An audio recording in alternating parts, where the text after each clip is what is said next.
அண்ணல் அம்பேத்கர் உருவாக்கி தந்த அரசியலமைப்பு சாசனத்தை முன்வைத்து இந்த நாடு மக்களாட்சி நாடாக பிரகடனம் செய்யப்பட்டது. மக்களாட்சி என்கிற சொற்பதத்துக்கு அமெரிக்காவின் முன்னாள் ஜனாதிபதி ஆபிரகாம் லிங்கன் ஒரு விளக்கத்தை முன்வைக்கிறார். மக்களால் மக்களுக்காக மக்களே அமைக்கிற ஆட்சி தான் மக்களாட்சி என்கிறார். பேரறிஞர் அண்ணா அவர்கள் எல்லோரும் நாட்டின் மன்னர்கள் என்கிற முழக்கத்தை முன்வைக்கிறார். நாம் நம்பிக்கொண்டிருக்கிறோம் இந்த நாடு மக்களாட்சி நாடு என்று நம்பிக்கொண்டிருக்கிறோம். ஆனா இந்த மக்களாட்சி நாட்டில் மக்களுக்கான அதிகாரம் என்னவென்று கேட்டால் 5 ஆண்டுக்கு ஒரு முறை சட்டமன்ற தேர்தலோ பாராளுமன்ற தேர்தலோ அந்த தேர்தல் நாளன்று அதிகாலை எந்திரிச்சு போய் வாக்குச்சாவடி நோக்கி முன்னேறி போய் வரிசையில் நின்று அந்த வாக்கு பெட்டியில நாம் இடுகிற முத்திரை தான் நமக்கான அதிகாரம். நாம் வாக்கு செலுத்தி முடித்த பிறகாக நமது அதிகாரம் சட்டமன்ற உறுப்பினருக்கோ பாராளுமன்ற உறுப்பினருக்கோ கடத்தப்பட்டிருக்கும். நாம் தான் தேர்வு பண்றோம் சட்டமன்ற உறுப்பினர், நாம் தான் தேர்வு பண்றோம் பாராளுமன்ற உறுப்பினர், நாம் தான் தேர்வு பண்ற முதலமைச்சர் பிரதமர். ஆனால் அதே சட்டமன்ற உறுப்பினரோ பாராளுமன்ற உறுப்பினரோ அமைச்சரோ முதலமைச்சரோ பிரதமரோ யாராவது ஒருவர் மக்களுக்கு எதிராக செயல்பட்டால் அவர்களை திரும்ப பெற முடியாது. லட்சக்கணக்கான மக்கள் ஒன்று கூடி போராட்டம் நடத்தினாலும் சரி, வாக்கு செலுத்தினால் 5 ஆண்டுகளுக்கு அவர்தான் முதலமைச்சர். கோடிக்கணக்கான மக்கள் வீதியில் இறங்கி சாலையை மறித்து போராட்டம் நடத்தி முற்றுகை போராட்டம் செய்தாலும் சரி, ஒரு முறை வாக்கு செலுத்தி விட்டால் 5 ஆண்டுகளுக்கு அவர்கள் தான் பிரதமர். இதான் நியதி. தேர்தல் வர்ற சமயத்தில் எல்லா கட்சிகளும் வாக்குறுதிகளை வாரி வழங்கும். தேர்தல் அறிக்கைன்னு நாங்கள் வந்தால் இதை செய்வோம் அதை செய்வோம், பாலாரும் தேனாரும் கரைபுரண்டு ஓடும், நாட்டை மாற்றி படைப்போம், எல்லா வாக்குறுதிகளையும் வைப்பார்கள். ஆனால் எது ஒன்றையும் நிறைவேற்ற மாட்டார்கள். நாம கடையில போய் பொருள் வாங்குறோம். கடையில போய் பொருள் வாங்குறப்போ ஒரு துணி கிடந்த பொருள் வாங்குறோம். அந்த துணி சரியா இல்லை அப்படின்னா நாம போய் அவர்கிட்ட முறையிட்டு வேற ஒரு மாற்று துணியை வாங்கிக்க முடியும். இல்ல அவர் வாங்கி தரல கொடுக்கல அப்படின்னா நுகர்வோர் நீதிமன்றம் போய் நமக்கான இழப்பீட்டை பெற முடியும். நான் நம்பி பொருள் வாங்கினேன், அந்த பொருள் தரமா இல்லைன்னு. ஒரு செருப்பு வாங்குறோம், குண்டூசி வாங்குறோம், எது வாங்கினாலும் அது தரமா இல்லை என்றால் நீதிமன்றம் போய் கூட இழப்பீட்டை பெற முடியும். ஆனால் நம்பி வாக்கு செலுத்திய ஆட்சி அதிகாரம் தரங்கட்டு போச்சுன்னா நீங்க எந்த நீதிமன்றத்தின் படியும் ஏற முடியாது. நாம் பொருள் வாங்குறோம், அதுக்கு கேரண்டிங்கிறான் 6 மாத காலங்க உத்தரவாதங்க. இந்த கடிகாரம் 6 மாத காலம் உத்தரவு. இந்த 6 மாத காலத்துல கெட்டு போச்சுன்னா நாங்களே சரி பண்ணி தரோம், இல்ல இன்னொரு கடிகாரம் தந்துடுறோம். பிரீத்திக்கு நான் கேரண்டிங்கிறேன். பிரீத்திக்கு கேரண்டி இருக்கு, எடப்பாடி கேரண்டி இருக்கா, ஸ்டாலின் கேரண்டி இருக்கா, அண்ணாமலை கேரண்டி இருக்கா? இல்ல. ஆனா இந்த முறைதான் மக்களாட்சி முறை. அடிமை இந்தியாவுக்கும் சுதந்திர இந்தியாவுக்கும் என்ன மாறுபாடு? அடிமை இந்தியாவில் நாம் போராடினோம். போராடிய போது ராணுவத்தை கட்டவிழ்த்து விட்டு சுட்டு கொலை செய்தான், அது அடிமை நாடு. சுதந்திர இந்தியாவில் காவல்துறை கட்டவிழ்த்து விட்டு சுட்டு கொலை செய்தான், இது சுதந்திர நாடு. மன்னராட்சிக்கு மக்களாட்சிக்கு என்ன மாறுபாடு? மன்னராட்சி காலத்தில் ஒரே குடும்பம் ஆதிக்கம் செய்யும். வாழையடி வாழையாக தலைமுறை தலைமுறையாக ஒரே குடும்பம் ஆதிக்கம் செய்யும், அது மன்னராட்சி. ஆனால் மக்களாட்சி காலத்திலும் இன்றைக்கு ஒரே குடும்பம் தான் ஆதிக்கம் செய்கிறது, ஆளுகை செய்கிறது. ஆனால் இது மக்களாட்சி. வாக்குங்கிற மகத்தான உரிமை நாம் போராடி சுதந்திரம் பெற்றோம். செக்கிழுத்து சிறைப்பட்டு வதைப்பட்டு மிதிப்பட்டு ரத்தம் சிந்தி பெற்ற புனிதமான உரிமை சுதந்திரம். அதே போல நாம் போராடி பெற்ற உரிமைதான் வாக்குரிமை. முதல் தேர்தலில் எல்லோருக்கும் வாக்குரிமை இல்லை. யாரு படிச்சவங்களோ, யாரு பட்டதாரியோ, யார் மிராஸ்தாரோ, யார் பண்ணையாரோ, யார் நிலக்கலாரோ அவங்களுக்கு மட்டும்தான் வாக்குரிமைகள் இருந்துச்சு. குறிப்பா பெண்களுக்கு மொத்தமா வாக்குரிமை இல்லை. அதற்கு பிறகு ஜனநாயக போராட்டம் நடத்தி அழுத்தம் கொடுத்து எல்லோருக்கும் வாக்குரிமைகள் நிலை உருவாக்கப்பட்டது. இந்த நாட்டில் எல்லோரும் சமம் என்று சொல்ற ஒரு இடம் இருக்கிறது என்றால் அது வாக்குரிமை தான். அம்பானிக்கு ஒரு வாக்கு தான், அண்ணாக்காவடிக்கு ஒரு வாக்கு தான், பணக்காரனுக்கு ஒரு வாக்கு தான், பெரிய செல்வந்தனுக்கு ஒரு வாக்கு தான், பிச்சைக்காரனுக்கு ஒரு வாக்கு தான். அந்த வாக்கின் மதிப்பை உணரல. வந்தவர் போனவருக்கெல்லாம் வாக்கை செலுத்தி விட்டு நாட்டை நாசம் பண்ணிட்டோம். இன்னும் 10 மாத காலத்தில் வந்து தேர்தல் வரப்போகுது. மறுபடியும் ஐயா ஸ்டாலின் வந்து இந்த முறை ஸ்டாலின் தான் வராரு, விடியல் தர போறாரு, இல்ல உதயநிதி வர போறாரு, விடியல் தர போறாரு கிளம்புவேன்.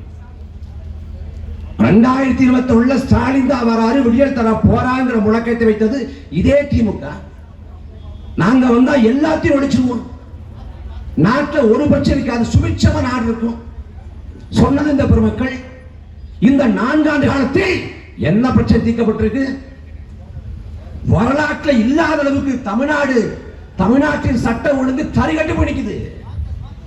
தினந்தோறும் செய்தி, கொலை, கொள்ளை, பாலியல் கொடுமை தமிழ்நாடு முழுக்க நடக்குது. கூலிப்பட ராஜ்யம், கள்ளச்சாராயம். ஒரு நாட்டை கட்டுப்பாட்டில் வைக்க துப்பு இல்லைங்க நாட்டை ஆளக்கூடிய முதலமைச்சருக்கு. யோசிச்சு பாருங்க, இதே திமுக ஆட்சி காலத்தில் 100 பேர் செத்து போயிட்டாங்க கள்ளச்சாராயத்தில். 2001 2002 காலத்தில் கேள்விப்பட்டோம் கள்ளச்சாராயம், கண் பார்வை போச்சு, கை கால் இழுத்துக்குச்சு, அவன் செத்து போனான்னு கேள்விப்பட்டோம். ஆனா இப்ப கள்ளச்சாராயம் கள்ளக்குறிச்சியில் இந்த திமுக ஆட்சி காலத்தில் முதல்ல மரக்காணம், செங்கல்பட்டு போன்ற பகுதியில் கள்ளச்சாராயம் காட்சி 20க்கும் மேற்பட்ட இறந்து போயிட்டேன். உடனே ஐயா ஸ்டாலின் சொல்றாங்க இரும்பு கரம் கொண்டு ஒடுக்கும், ஒருத்தரை விட மாட்டேங்குது. அடுத்த ஆண்டு பார்த்தா கள்ளக்குறிச்சியில 69 பேர் செத்து போனான். அவன் எங்க கள்ளச்சாராயம் வித்தானோ அதுல இருந்து 100 வீட்டுல நீதிமன்ற வளாகம் இருக்கு. 100 வீட்டுல ஸ்டாலின் மாதிரியே இருக்கு. இதுவும் 100 வீட்டுல காவல் நிலையம் இருக்குது. அப்ப உளவுத்துறைக்கு காவல்துறை தெரியாம கள்ளச்சாரம் வித்தர முடியுமா? கண்ணு குட்டைங்கிறவன் முதன்மை குற்றவாளி கைது செய்யப்படுறான். கடைசிய அந்த கண்ணு குட்டைங்கிறவன் சாயங்காலம் கிளம்பி போய் டவுனுக்கு கிளம்பி போய் அங்க வந்து கள்ளச்சாரம் காய்ச்சல் பொருட்களை வாங்கியாந்து விடிய விடிய காய்ச்சி காலையில வித்து மாலையெல்லாம் செத்து போயிட்டானா? அவன் பல மாதங்களாக ஆண்டு கணக்கில் கள்ளச்சாரம் வித்து கொண்டு வந்திருக்கான். உளவுத்துறை, இளவுத்துறை, காவல்துறை எல்லா துறையும் காசை வாங்கிட்டு அனுமதி கொடுத்துட்டான். அதன் விளைவாக 69 உயிர் போச்சு. அந்த உயிருக்கு யார் பொறுப்பேற்பது? மயிலாடுதுறை பக்கம் கள்ளச்சாராய புழக்கம், கள்ளச்சாராயம் புழங்குது, கள்ளச்சாராயம் வியாபாரம் இருக்கான்னு சொல்லிட்டு 2 இளைஞர் தட்டி கேட்கிறான். தட்டி கேட்ட இளைஞரை குத்தி கொள்றான் கள்ளச்சாராய வியாபாரி. அப்ப நாடு எங்க போயிட்டு இருக்கு? தமிழ்நாடு முழுக்க கஞ்சா இல்லாத ஊரே இல்லைங்க தமிழ்நாட்டில். மாதவரத்தில் கஞ்சா இல்ல, மூலக்கடல கஞ்சா இல்ல, செங்குடத்த கஞ்சா இல்ல, தமிழ்நாடு முழுக்க இருக்கு. தமிழ்நாட்டின் கடைக்கோடி வரை கஞ்சாவின் புழக்கம் இருக்கு. தமிழ்நாட்டோட கடைக்கோடி வரைக்கும். அதிமுக ஆட்சி காலத்தில் சட்டமன்றத்துக்கு போனார் ஐயா ஸ்டாலின், குட்காவை எடுத்துக்கிட்டு. விஜயபாஸ்கரும் காவல்துறை அதிகாரி ராஜேந்திரனும் காசை வாங்கிட்டு குட்காவுக்கு அனுமதி கொடுத்துட்டாங்க. அதனாலதான் குட்கா வந்து இங்க புழக்கத்தில் இருக்குன்னு. இன்னைக்கு திமுக ஆட்சி காலத்துல தமிழ்நாடு முழுக்க கஞ்சா விநியோகம் நடக்குது. எப்படி நடக்குது? ஈரோட்டில் ஒரு கிளை சிறை, கிளை சிறை தான் இது. அந்த கிளை சிறை நம்ம நாட்டில் 2 பேர் போயிட்டு வர்றாங்க. வந்து சொல்றாங்க கஞ்சாவை போட்டுட்டு ஒரே பாடுபடுத்துறாங்க விடிய விடிய. அந்த சிறையில ஒட்டுமொத்த சிறைவாசி எண்ணிக்கை 45 பேர். வெறும் 45 பேர். 45 பேரை கண்காணிக்க முடியாதா? 45 பேருக்குள்ள எப்படி கஞ்சா வருது? உளவுத்துறைக்கு தெரியாம, காவல்துறைக்கு தெரியாம கஞ்சா வந்துருமா? இந்த கஞ்சாவின் புழக்கம் குறித்து தமிழ்நாடு முதலமைச்சர் ஸ்டாலின் ஆக்கப்பூர்வமாக எடுத்த நடவடிக்கை. சென்னையில இருக்கக்கூடிய முதன்மையான பல்கலைக்கழகம் அண்ணா பல்கலைக்கழகம். அது இந்திய அளவில் புகழ்பெற்ற ஒரு பல்கலைக்கழகம். அந்த பல்கலைக்கழகத்தோட அருகாமையில ஆளுநர் மாளிகை இருக்குது. அந்த இடத்துக்குள்ள ஒருத்தன் அத்துமீறி நுழைஞ்சு போய் ஒரு பெண்ணுகிட்ட பாலியல் வன்கொடுமை பண்றான்னா என்ன அரசு என்ன பண்ணுது? காவல்துறை என்ன பண்ணுது? நீங்க சட்ட ஒழுங்கு சீர்கடை வச்சுட்டு அவவே வெட்டிக்கிட்டு சாவுறான், வெட்டி கொள்றான். வெட்டி கொன்ன பிறகு மக்கள்கிட்ட அதிருப்தி வந்த பிறகு என்கவுண்டர் பண்றது. எதுக்கு என்கவுண்டர் பண்ற? சட்டத்தின் ஆட்சி நடக்கிறது என்றால் சட்டத்தின்படி தண்டனை வாங்கி கொடு. எதுக்கு என்கவுண்டர்? என்கவுண்டர் பண்ணி மக்கள் மத்தியில் இருக்கக்கூடிய கோபத்தை தணிப்பதற்கு. அதிலே ஒரு கூத்து இருக்கு பாருங்க. ஒரு 3-4 மாசம் இருக்கும். நெல்லையில ஒரு காவலர், கடைநிலை காவலர் பேருந்து ஏறுறாரு. ஏறின உடனே அந்த நடத்தர் பயணச்சீட்டு எடுக்கிறது. இல்ல எடுக்க முடியாது, நான் பயணச்சீட்டு எடுக்காமலே பயணிப்பதற்கான அனுமதி இருக்குங்கிறாரு. யாரு? அந்த காவலர். அந்த காவலருக்கும் நடத்துனருக்கும் இடையே வாய் தகராறு ஏற்படுது. வாய் தகராறு ஏற்பட்ட உடனே கடைசியில் அந்த காவலர் பயணச்சீட்டு எடுத்துட்டு பயணம் பண்றாரு. இந்த காவலருக்கும் அந்த நடத்துனருக்குமான அந்த தகராற, வாக்குவாதத்தை ஒருத்தர் அலைவேசில படம் பிடிச்சு சமூக வலைதளங்களில் போட்டாங்க. அப்ப என்ன பண்ணுது? எங்க ஆளு கான்ஸ்டபிள்கிட்ட காசு கேட்பியான்னு அடுத்த 2 நாட்கள் தமிழ்நாடு முழுக்க காவல்துறை ஓட்டுநர் மீது, நடத்துனர் மீது வழக்க போடுது. அரசு பேருந்து நிறுத்தினான். அரசு பேருந்துல நீ சரியா நிறுத்தல, 2 சென்டிமீட்டர் தள்ளியே நிறுத்திட்ட, உன் மேல வழக்கு. உன் சட்டையிலேயே இந்த பொத்தான் இங்கிட்டு போட்டிருக்க, அதுக்கு வழக்கு. நீ சீட் பெல்ட் போடல, ஐயா சீட்டே ஒழுங்கா இல்லை ஐயா, அது ஏன் பிரச்சனை இல்லை, சீட் பெல்ட் போடல, ஒரு மீன் கேஸ். இப்படி 2 நாட்கள் தொடர்ச்சி வழக்கு போறாங்க. இந்த கூத்து குழுவிங்க நடக்குதுண்டா, பழி வாங்குறாங்களாம். அதுக்கு பிறகு அந்த நடத்துனரையும் ஓட்டுநரையும் பிடிச்சு 2 பேரையும் கண்ணோடு கண் பார்க்க வச்சு, காதல் கசிந்துருக வச்சு, நான் உங்களை தப்பா புரிஞ்சுக்கிட்டேன், நானும் தான் உங்களை தப்பா புரிஞ்சுக்கிட்டேன், ஐ எம் சோ சாரி அப்படின்னு 2 பேரும் பிரேக்கப் பண்ண 2 பேரும் பேச்சப்பாகி கட்டி பிடிச்சு 2 பேரும் 2 கோழை தேனில அப்படி உரசி இந்த காட்சியை படம் பிடிச்சு சமூக வலைதளங்களில் உழவு விட்ட பிறகு இந்த போட்ட வழக்குகளை கூட திரும்ப பெறேன். இது ஆட்சியா இல்ல நாடக கம்பெனியாடா? மத்திய அரசின் துறையும் மாநில அரசின் துறையும் மோதிக்கொள்ளும் பார்த்தது உண்டு. சிபிஐ இருக்கு, சிபிஐக்கும் காவல்துறைக்கும் மோதல் வரும். தமிழ்நாடு லஞ்ச ஒழிப்பு துறைக்கும் அமலாக்கத்துறைக்கும் மோதல் வரும், பார்த்திருக்கிறோம். ஆனா மாநில அரசின் காவல்துறைக்கும் மாநில அரசின் போக்குவரத்து துறைக்கும் மோதல் வருகிறது என்றால் மத்திய முதலமைச்சர் ஒருத்தர் இருக்காருல்ல, என்ன பண்ணிட்டு இருக்காரு? எதுக்குப்பா தேவையில்லாத வேலை பார்க்குறீங்க, எதுக்கு வழக்கு போறீங்கன்னு ஒரு நொடி கேட்க முடியாதா? கேட்க முடியாது. அப்ப என்னன்னா அவர் இந்த உலகத்திலே இல்லை, வேற ஏதோ உலகத்தில் இருக்கு. என்ன சொல்றாரு? எந்த கொம்பன்னு குறை சொல்ல முடியாத ஆட்சி இருக்குது. அப்ப நாட்டில் என்ன நடக்குதுன்னு தெரியல இருக்கு. மன்னராட்சி காலத்தில் கூட மன்னர்கள் நகர்வளம் வந்தா மாறுவிடம் போட்டுக்கிட்டு மக்களின் குறை என்ன, நிறை என்ன, கண்ணீர் என்ன, தேவை என்ன கேட்டிருந்தார். ஆனால் மக்களாட்சி காலத்தில் இந்த ஆட்சியாளர் பெருமக்கள் மக்களை நோக்கி வரவே இல்லை. என்னென்ன வாக்குறுதி கொடுத்தாங்க? நாங்க வந்தோம்னா நீட் தேர்வை ஒழிச்சோம்னா ஏன் ஒழிக்க முடியல? ஏன் ஒழிக்க முடியல? நீட் தேர்வை ஒழிப்பதற்கான அதிகாரம் உனது அதிகாரம் வரம்பே இல்லை. உன்கிட்ட அதிகாரமே இல்லை. அதிகாரமே இல்லாத போது கூட நாங்கள் நீட் தேர்வை ஒழித்து விடுவோம் வாக்குறுதி கொடுத்தது இந்த திமுக. அந்த வாக்குறுதியை நம்பி மக்கள் வாக்கு செலுத்தினார்கள். எங்கள் பிள்ளைகள் மருத்துவத்தில் சேர்ந்தலாங்கிற நம்பிக்கையோடு படித்தது. இந்த திமுகவின் ஆட்சி காலத்திலும் 10க்கும் மேற்பட்ட பிள்ளைகள் செத்து போச்சு. அதுக்கு திமுகவோட பதில் என்ன? திமுக புதுசா என்ன பண்ணிக்கிற போது இந்தியாவில் எண்ணற்ற மாநில கட்சிகள் இருக்குது. ஒவ்வொரு மாநிலத்துக்கும் மாநில கட்சிகள் இருக்குது. எந்த மாநில கட்சிக்கும் கிடைக்காத பெருவாய்ப்பு திமுக கிடைத்தது. மத்திய அமைச்சரவையில் 18 ஆண்டுகள், மத்திய அமைச்சரவையில் 18 ஆண்டுகள் அங்க வச்ச கட்சி திமுக. வாஜ்பாய், மன்மோகன் சிங், ஐக்கிய குஜரால், தேவகவுடா, விபி சிங் அப்படின்னு பல பிரதமர் கீழே மத்திய அமைச்சர்கள் அங்க வைத்த கட்சி திமுக. குறிப்பா 99 தொடங்கி 2013 வரை தொடர்ச்சியாக 14 ஆண்டுகள் மத்திய அமைச்சர்களிடம்.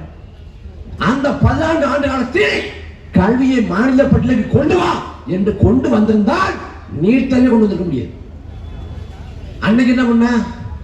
அந்த 18 ஆண்டு காலத்தில் ஆளுநர் பதவி தேவையில்லை, ஆட்டுக்கு தாடி எதுக்கு, நாட்டுக்கு ஆளுநருக்கு அன்னைக்கு கேட்டிருந்தா அன்னைக்கே ஆளுநர் தூக்கியிருப்பேன்.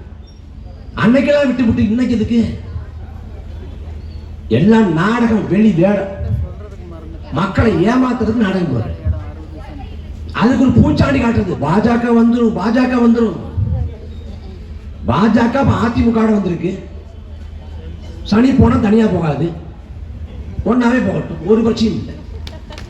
அவன் அதிமுகவோட இல்ல, ஒரே சமயத்துல திமுக அதிமுக ரெண்டு பேரும் கட்சியோட கூட்டணி வச்சு வந்தாலும் சரி, தமிழ்நாட்டில் பாஜக வெல்ல மாட்டான், அது அவனுக்கு தெரியும். ஆனா அந்த பாஜக வந்துடும், பாஜக வந்துடும் எல்லா எதிரியை காட்டி மக்களை ஏமாத்த. அதுல நாம் தமிழர் கட்சி பாஜக, அதாவது இவ்வளவு நாள் என்ன சொல்லிட்டு பாஜக பி டீம் தான். இப்ப ஒரு மாசமா பாஜக கூட்டணி போயிவாங்க. நீ எப்ப சோசியக்காரன மாறின? உன் சோசியம் கேடு கட்ட சோசியமா இருக்கு. அவரை சந்தித்து விட்டார், இவரை சந்தித்து விட்டார். கனவு 2019 திமுக கூட்டணி சார்பாக மாநிலங்களின் உறுப்பினராக தேர்வு செய்யப்பட்ட வைகோ அவர்கள் அத்வானி காலில் விழுந்து குடும்பத்தோடு வணங்கினார். ஒருத்தன் கேள்வி கேட்கல. திராவிட இயக்கத்தின் போர்வாள் எப்படா இந்துத்துவ சூத்திரதாரி காலில் விழுந்தாம்னு. மாட்டி தீவிர ஊழல் வழக்கில் குற்றவாளி என்று தண்டிக்கப்பட்ட லாலு பிரசாத் யாதவ், அந்த லாலு பிரசாத் யாதவ் காலில் தமிழ்நாட்டின் முதலமைச்சர் ஸ்டாலின் விழுந்தார். ஒரு ஊழல் குற்றவாளியின் காலில் ஒரு நாம் மாநிலத்தோட முதலமைச்சர் விழலாமான்னு ஒருத்தன் கேட்கல. ஆனா இதுக்கு இல்லாத கருத்து உருவாக்கங்கள், போலியான கட்டுக்கதைகள், பாரதிய ஜனதாவை சமரசம் இல்லாமல் இந்த நிலத்துல, இந்திய பெருநிலத்திலே எதிர்க்கக்கூடிய கட்சி நாம் தமிழர் கட்சி. அவன் இந்துக்கள் தான் தமிழர்கள், தமிழர்கள் தான் இந்துக்கள் என்று பேசிய போது தமிழர்கள் இந்துக்கள் இல்லை என்று முழங்கக்கூடிய ஒரே அரசியல் பெரியக்கம் நாம் தமிழர் கட்சி தான். இந்தியாவிலேயே மோடிய இன படுகொலையாளன் ராஜபக்சே அந்த நிலத்தில் வாழ்ந்த தமிழர்களை எப்படி கொண்டு குவித்தானோ அதே போல குஜராத்தில் வாழ்ந்த மக்களை கொண்டு குவித்த இன படுகொலையாளன் நரேந்திர மோடி என்று பேசிய ஒரே கட்சி நாம் தமிழர் கட்சி. அந்த நாம் தமிழர் கட்சி பாஜக பி டீம்.